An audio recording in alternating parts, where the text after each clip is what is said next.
ಏಯ್, ನಾಲ್ಗೆ ಬಿಗಿ ಹಿಡಿದು ಮಾತಾಡು, ಇಲ್ಲ ಅಂದರೆ ಹಲ್ಲು ಉದುರಿಸ್ಬಿಡ್ತೀನಿ. ಯಾಕಾದಿ ನಿಜ ಹೇಳಿದ್ರೆ ಉರಿತಿದೆಯಾ? ಬರೀ ಕ್ಲೋಸಾ ಅಥವಾ ಏನು ಅಂದ್ರೆ ನನ್ನ ಮಗನೇ, ಇನ್ನೊಂದು ಮಾತು ನನ್ನ ಅವಳ ಬಗ್ಗೆ ಮಾತಾಡಿದ್ರೆ ಇಲ್ಲ ಹೂತಾಕ್ಬಿಡ್ತೀನಿ. ಆದಿ ಬಿಡು.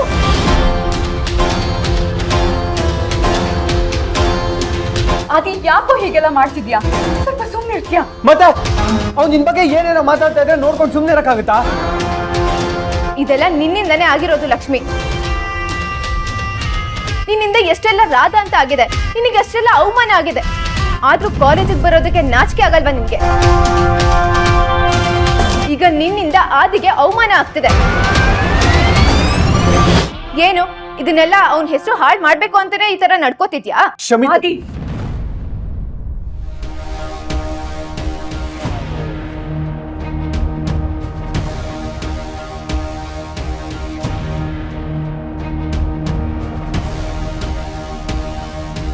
ನೋಡಿ, ಇಂಥ ಸ್ಥಿತಿನ ಅನುಭವಿಸ್ತಾ ಇರೋದು ಲಕ್ಷ್ಮಿ ಮಾತ್ರ ಅಲ್ಲ, ಎಷ್ಟೋ ಜನ ಹೆಣ್ಮಕ್ಳು ಇಂಥ ಸಿಚುಯೇಷನ್ನ ಅನುಭವಿಸ್ತಾ ಇದ್ದಾರೆ.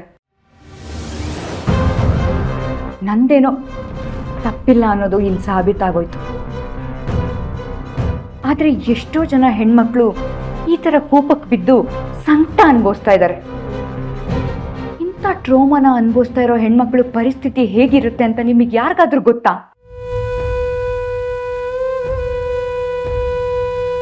ಇದು ಈಗಿನ ಸಮಸ್ಯೆ ಮಾತ್ರ ಅಲ್ಲ, ಶತಶತಮಾನದಿಂದನೂ ನಡ್ಕೊಂಡು ಬರ್ತಾನೆ ಇದೆ.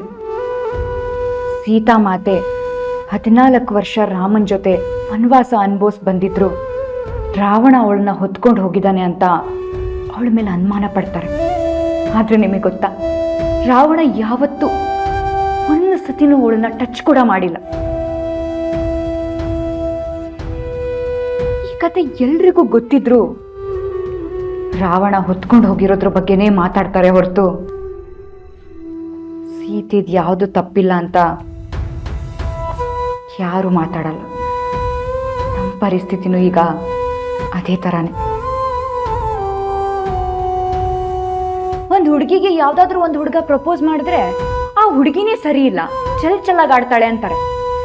ಅವಳು ಏನಾದರೂ ಕೆಟ್ಟ ದೃಷ್ಟಿಯಲ್ಲಿ ಯಾರಾದರೂ ನೋಡ್ತಾ ಇದ್ರೆ ಅವಳು ಹಾಕಿರೋ ಬಟ್ಟೆ ಸರಿ ಇಲ್ಲ, ಅದಕ್ಕೆ ಹಾಗೆ ನೋಡ್ತಿದ್ದಾರೆ ಅಂತಾರೆ. ಅವಳು ನಕ್ಕೊಂಡು ಮಾತಾಡಿದ್ರೆ ಓವರ್ ಆಕ್ಟಿಂಗ್, ಎಲ್ಲದನ್ನು ಸಹಿಸ್ಕೊಂಡ್ರೆ ಅಳ್ಬುಜ್ಜಿ. ಮನೆಗೇನಾದ್ರೂ ತಡವಾಗಿ ಹೋದ್ಲು ಅಂತಂದ್ರೆ ಯಾವನೋ ಸಿಕ್ಕಿರ್ಬೇಕು, ಊರ್ ಸುತ್ತಕ್ಕೆ ಹೋಗಿದ್ದಾಳೆ ಅಂತ ಗಾಳಿ ಸುದ್ದಿ. ಒಟ್ನಲ್ಲಿ ಹೆಣ್ಮಕ್ಳು ಸುಮ್ಮನಿದ್ರು, ಮಾತಾಡಿದ್ರು, ನಕ್ಕರು, ಅತ್ರು, ಏನೋ ಒಂದು ಕತೆ ಕಟ್ತೀರ. ಆದ್ರೆ ಗಂಡ್ಮಕ್ಳ ವಿಷಯದಲ್ಲಿ ಯಾಕೆ ಹೀಗಿಲ್ಲ? ಹೆಣ್ಮಕ್ಳಿಗೆ ಸ್ವತಂತ್ರನೇ ಇಲ್ವಾ? ಸ್ವತಂತ್ರ ಇದ್ರೂ ನೀವದಕ್ಕೆ ಕೊಡೋ ಹೆಸರೇ ಬೇರೆ. ದುರಂತ ಏನು ಅಂದ್ರೆ, ಹೆಣ್ಮಕ್ಳ ಪರಿಸ್ಥಿತಿನ ಅರ್ಥ ಮಾಡ್ಕೊಳ್ದೆ ಗಂಡಸರಿಗಿಂತ ಹೆಂಗಸರಿ ಅದ್ರ ಬಗ್ಗೆ ಜಾಸ್ತಿ ಮಾತಾಡ್ತೀರ. ಅದು ಬದಲಾಗಬೇಕು. ನಾನು ಹೆದರ್ಸ್ತಾ ಇರೋ ಪರಿಸ್ಥಿತಿ ಬೇರೆ ಯಾವ ಹೆಣ್ಮಕ್ಳಿಗೂ ಬರಬಾರ್ದು ಅಂತ ನಾನು ಹಾರೈಸ್ತೀನಿ. ಹಾಗೆ ಹೆಣ್ಮಕ್ಳು ಇಂಥ ಸಿಚುಯೇಷನ್ನ ಫೇಸ್ ಮಾಡ್ತಾ ಇರ್ಬೇಕಾದ್ರೆ ನಾನಿದ್ದೀನಿ, ಧೈರ್ಯವಾಗಿರು ಅಂತ ಹೇಳೋ ಆದಿ ಥರ ಒಬ್ಬ ಫ್ರೆಂಡ್ ಇದ್ರೆ ಸಾಕು. ನಿಮ್ಮನ್ನೇ ಅಲ್ಲ, ಇಡೀ ಪ್ರಪಂಚನೇ ಧೈರ್ಯವಾಗಿ ಎದುರಿಸ್ಬೋದು.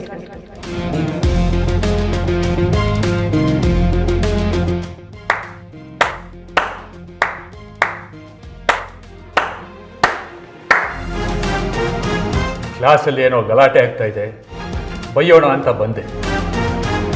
ಆದರೆ ನಿನ್ನ ಮಾತು ಕೇಳಿ ಹಾಗೆ ನಿಂತುಬಿಟ್ಟೆ.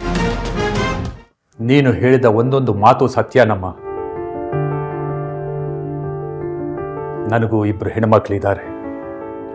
ಅವರು ಬೆಳಗ್ಗೆ ಹೋಗಿ ಸಂಜೆ ಸೇಫಾಗಿ ಬರೋ ತನಕ ನಾನು ಚಡ್ಪಡಿಸ್ತಾ ಇರ್ತೇನೆ. ಹಾಗಂತ ನಾನು ನನ್ನ ಮಕ್ಕಳಿಗೆ ಹೀಗೆ ಇರಿ ಅಂತ ಹೇಳಲ್ಲ, ಇನ್ನು ಮುಂದೇನೂ ಹೇಳಲ್ಲ. ಇನ್ನು ಮೇಲೆ ಏನೇ ಬಂದರೂ ನಮ್ಮ ಲಕ್ಷ್ಮಿ ಥರ ಎದುರಿಸಿ ನಿಲ್ಲಿ ಅಂತ ಹೇಳ್ತೀನಿ.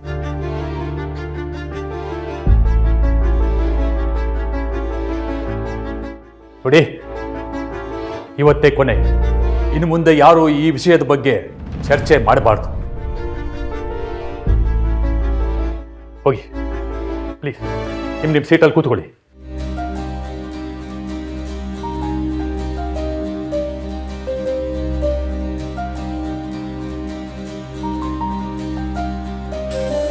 ವಿದ್ಯಾ.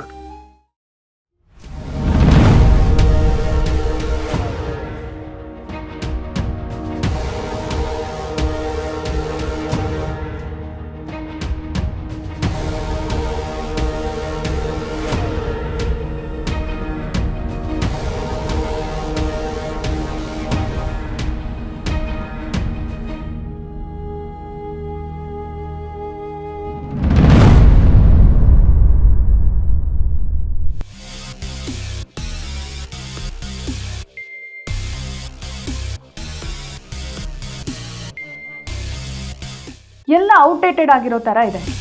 ನೀವು ಪಿಚ್ ಮಾಡಿರೋ ಮಾರ್ಕೆಟಿಂಗ್ ಸ್ಟ್ರಾಟಜಿ ಯಾವುದು ವರ್ಕ್ ಆಗಲ್ಲ. ಏನೋ ಸಮಥಿಂಗ್ ನ್ಯೂ ಬೇಕು ಅನ್ನಿಸ್ತಾ ಇದೆ. ಬಿಲ್ಡಿಂಗ್ ಕನ್ಸ್ಟ್ರಕ್ಷನ್ ಅನ್ನೋದು ಒಂದು ಡ್ರೀಮ್. ಕಸ್ಟಮರ್ಸಿಗೆ ಅವ್ರ ಫ್ಲ್ಯಾಟ್ ಹೀಗೀಗೆ ಇರಬೇಕು ಅಂತ ಸಾಕಷ್ಟು ಕನಸುಗಳಿರುತ್ತೆ. ನಾವು ಅವರಿಗೆ ಹೇಗೆ ಬೇಕೋ ಹಾಗೆ ಬಿಲ್ಡ್ ಮಾಡಿಕೊಟ್ರೆ ಅವರು ಸ್ಯಾಟಿಸ್ಫೈ ಆಗ್ತಾರೆ. ಇಲ್ಲ ಅಂದರೆ ನಾವು ರಿಜೆಕ್ಟ್ ಆಗ್ತೀವಿ.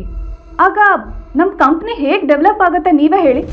ಸಾರಿ to disappointed you, but give me some more times. ನಾವೇನಾದರೂ ಹೊಸ ಟ್ರೈ ಮಾಡ್ತೀವಿ. ಇಲ್ಲಿ ಟೈಮ್ಗಿಂತ ನಿಮ್ಮ ಬುದ್ಧಿವಂತಿಕೆ, ಒಂದು ಪ್ರಾಜೆಕ್ಟ್ನ ಹೇಗೆ ಬಿಲ್ಡ್ ಮಾಡಬೇಕು ಅನ್ನೋ ಐಡಿಯಾಗಳು ವರ್ಕ್ ಆಗುತ್ತೆ. ಓಕೆ, ನೀವು ಹೇಳ್ದಾಗೆ ಟೈಮ್ ಕೊಡೋಣ, ಆದರೆ ಕೆಲಸ ಮಾತ್ರ ಪರ್ಫೆಕ್ಟಾಗಿರಬೇಕು. ಹಾಗಂತ ತುಂಬ ಪ್ರೆಷರ್ ತಗೊಂಡ್ರೆ ಇಟ್ ವಿಲ್ ನಾಟ್ ವರ್ಕ್. ಕಾಮಾಗೆ ಕೆಲಸ ಮಾಡಿ. ಈಗ ನೀವೆಲ್ಲರೂ ಒಬ್ರೊಬ್ರಾಗೆ ಐಡಿಯಾಗಳನ್ನ ಪಿಚ್ ಮಾಡಿದ್ದೀರಾ, ಆದರೆ ಅದ್ಯಾವುದು ವರ್ಕ್ ಆಗಿಲ್ಲ. ಹಾಗಾಗಿ ಎಲ್ಲರೂ ಒಂದು ಟೀಮ್ ಆಗಿ ಡಿಸ್ಕಷನ್ ಮಾಡೋಣ. ನೋಡಿ, ಇದರಲ್ಲಿ ಸ್ವಿಮ್ಮಿಂಗ್ ಪೂಲ್ ಒಂದು ವರ್ಕ್ ಆಗುತ್ತೆ. ಕಿಚನ್ ಆಗಲಿ ಲಿವಿಂಗ್ ಏರಿಯಾ ಆಗಲಿ ವರ್ಕ್ ಆಗಲ್ಲ.